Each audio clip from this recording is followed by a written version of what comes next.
Hello everyone, welcome back to my channel. I'm so glad that you guys are here to join me today, and I'm finally going to be making a video about my new job at Walt Disney World.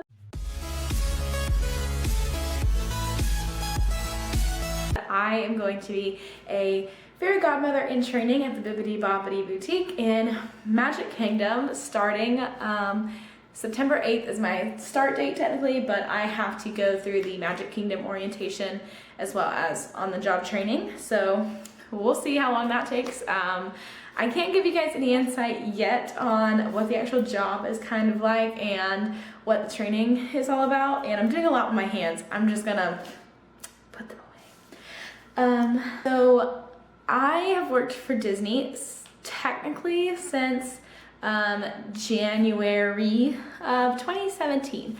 I did a college program in a lot of different things. That college program, I ended up doing 3 different roles, right? Yeah.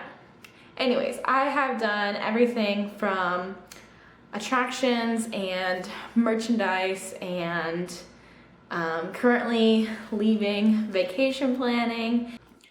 So when you work for Disney, you can transfer between one role to another role.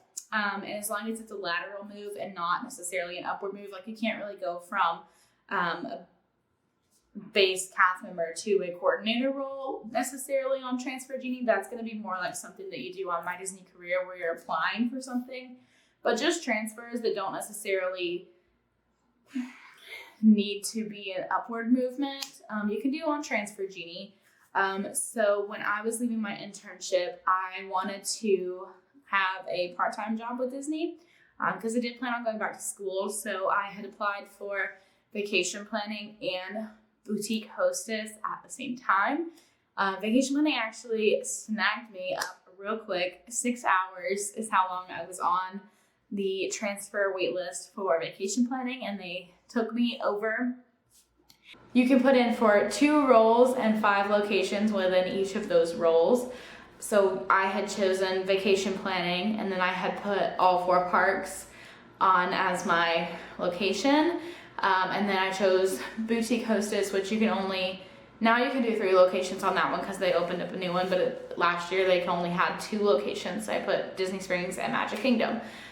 So you can put the 2 roles with 5 locations, but you can also put in transfers for part-time and full-time.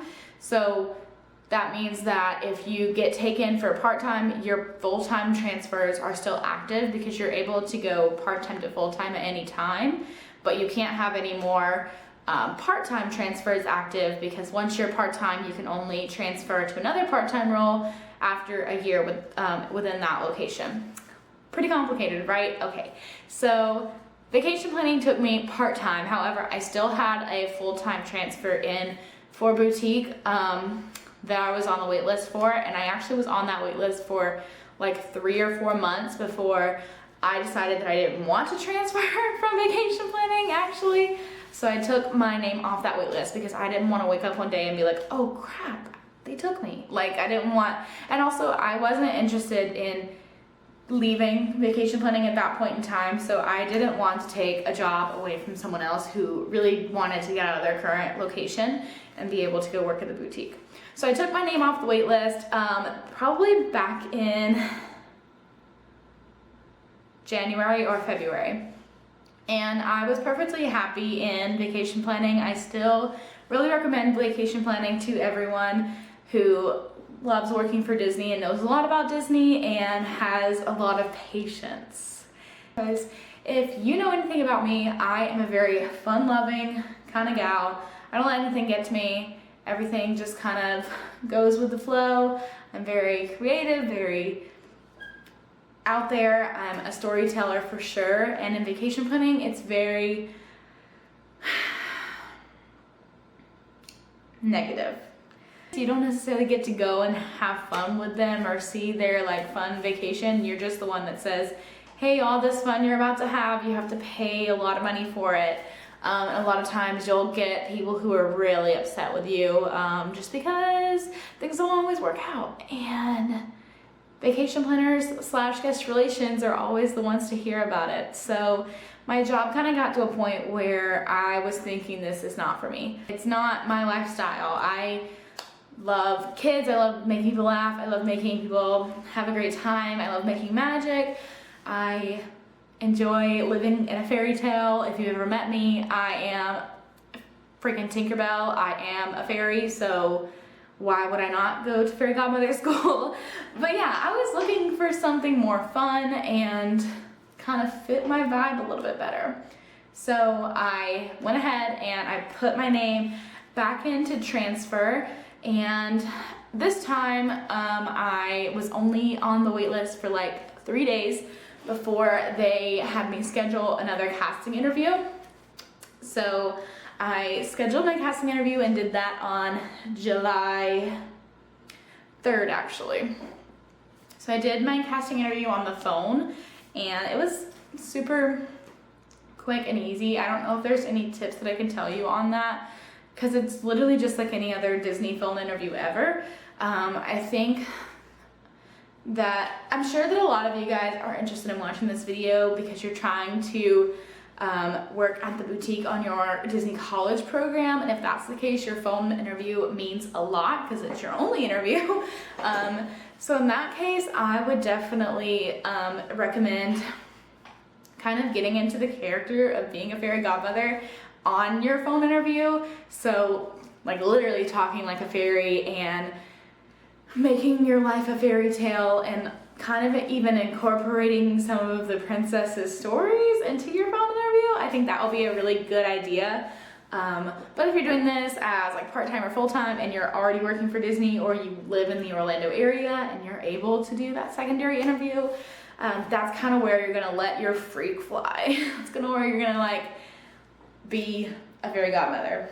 So phone interview is July 3rd, and immediately on the phone he was like, hey, I'm gonna go ahead and approve you for this role. However, you're not gonna get it until a position comes available. So you could be on a wait list for up to a year, and then your transfer actually expires and you have to put one in again.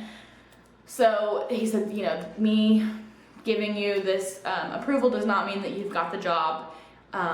You'll hear more if a position becomes available. So I was like kind of bummed, but at least I was one step further. So then I went back onto the wait list, and I was on the wait list for 2 more months. So about the second week of August, I actually logged on to Transfer Genie and noticed that my transfer went into pending. So, but I didn't get a call and I didn't know what was next, and I was pretty sure that I was gonna have to do another interview because that's what everyone who I knew had said, but I didn't know when to call me. So I waited for another week or so, and finally one of the managers from the boutique gave me a call, and she said that they have a position opening up and that they wanted to meet with me and kind of do a secondary interview to see if I would be a good fit for that. So this is how that interview went. I went in, it was in the Tunnels of Magic Kingdom in their manager's office, and so I went in and they have this room full of mannequin heads, like literally tiny. It's like the size of my bathtub room with mannequin heads on every wall. And so we went in there and she had 2 chairs, one for her and one for me. And she kind of went through a list of questions on her phone and wrote down my answers to them. Some of the questions were like, tell me about your career history, like what you've done with Disney or with other companies that make you a good fit for this. What are things that you've learned at those jobs that you think could apply here? She asked me what teamwork means to me. She asked me what great customer service is. She asked me what I would do in a couple situations, like if I had a child who had like a meltdown, or if I had a kid who didn't want to talk very much, how I would kind of handle that situation. So she goes through all those questions, and then she has a mannequin in the middle of the room set up on a little tripod, and she says, this is a child at the boutique, you're going to be her fairy godmother. She doesn't talk very much, she's not going to answer you. I want you to fix her hair in any way that you want to fix it, and talk with her as you would if she was your princess. And I knew this was coming because I have lots of friends and I've worked here for long enough, and you just know things. Once you've worked for Disney for a while, you kind of just start to figure out how things work. So I knew that this was coming, and so I kind of wrote a script for it. I kind of just had a plan because obviously I knew this mannequin was not about to talk to me. So I came up with a plan to kind of transition it into more of a storytelling aspect than me trying to talk to a head that's not going to talk back to me. So an example, I guess, we're going to pretend that there's a little mannequin head right here. And so I kind of was like, hello, my name is Kelsey. I'm going to be your fairy godmother in training today. And it's okay that you don't really like to talk that much, and I'm doing the hair while I'm doing this. You know, a lot of other princesses don't really like to talk, Sleeping Beauty, she comes in here and she just sleeps the whole time. She doesn't really talk to me until I give her coffee. And Belle, she just likes to read a book, and yeah. So I'm doing the hair and everything, and I'm talking about how all the other princesses don't really talk to me. And, if that's a real kid, you're gonna get some laughs out of that, and you're gonna get a conversation flowing. But obviously, this mannequin didn't talk to me, so I just did the hair, and then I just stopped talking. And she's like, okay, that was good. And then we sat back down, and she doesn't really say anything, and she asked me if I had any questions for her. And a good tip in all interview aspects is to always have a couple of questions prepared to ask the interviewer. That way you don't just look like you're unexcited about it. So, you don't have to ask them like something deep and crazy. Normally what I will ask them is if they have any feedback for me, like if they liked anything specifically in my interview or thought there was something that I could work on, or if they, and another question that I ask a lot is, what are my next steps after this? So it doesn't have to be specific to whatever job you're applying for. I always just to show them that you are actually passionate about this job, you want to know what your next step is, and you want to know how you can improve. So that's what I asked her. I asked her if she had any feedback for me and what my next steps were, and she told me, oh, I don't have any feedback and you'll hear back in a week. That's it. She didn't say anything, and I was so nervous. You guys, I've never really been nervous for a job interview until this one, but yeah, so I left and I was so nervous. And then I stayed at the Polynesian that night with my best friends, and I had a great time, and I kind of just let it go. I said, okay, if I don't get it, I don't get it, that's fine. I still love my job. I don't care if I leave right now or if I leave in the future. I'll try again if I don't get it, like whatever. I wasn't worried about it. And then a week later, exactly to the hour, my transfer was accepted. So I got an email that said, congratulations, you have been identified for a position. And then that's all it said. And it said, check back soon for your start date. So a couple of days after that, I got my training schedule, and yeah, that's kind of where I am right now. I don't know what's coming next. I just know that on September 10th, I have my Magic Kingdom orientation. So every park here at Disney does a park orientation just to welcome all the new cast members to the park and kind of give their little backstory. And I think Magic Kingdom is called Once Upon a Time Is Now, I believe. So that's on September 10th, and I don't know anything other than that. I don't know anything. I know that I am a hostess, so I'm going to be doing the hair and the makeup and the nails, and I'm so excited. But I don't know. I do know I'm at the Magic Kingdom as well, but I'm so excited. I can't believe that my life is real. Cannot believe that I'm going to be a fairy godmother in training and eventually a fairy godmother. So yeah, I'll keep you guys updated, and if you guys have any more questions for me, or I'm considering doing a video when I get finished with training, kind of talking about like what training is like and what I go through in a normal day-to-day basis at the boutique. So drop any questions that you guys have for that as well, and I'll try to answer them in my next video. And also, because I had a little bit of time off in between my part-time end date and my full-time start date, I'm going to Disneyland! So I thought Disneyland would be the best way to celebrate my new job for Disney, and so I did it. I booked it literally 2 days ago, and I leave in like a week for that. Your Anaheim stay, only 8 days to go, which really it's 7 because it's already 2:30 on Thursday and I'm leaving at 6 a.m. on Friday. So this time next week, I'm gonna be hopping into bed to be able to wake up at 4 a.m. to go to the airport. But I'm so excited, and I'll probably vlog that trip as well.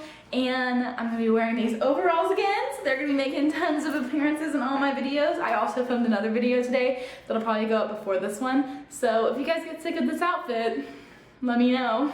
But I hope you guys have a great day and you enjoyed this video. And like I said, if you have any more questions for me, I'll answer them in the next video. So just drop them below.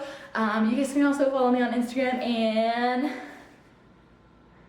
Twitter, and you can ask me any questions on there or just enjoy my wonderful fairy life that I'm about to be living. And I'm so excited, and I'll see you guys next time. I love you, goodbye.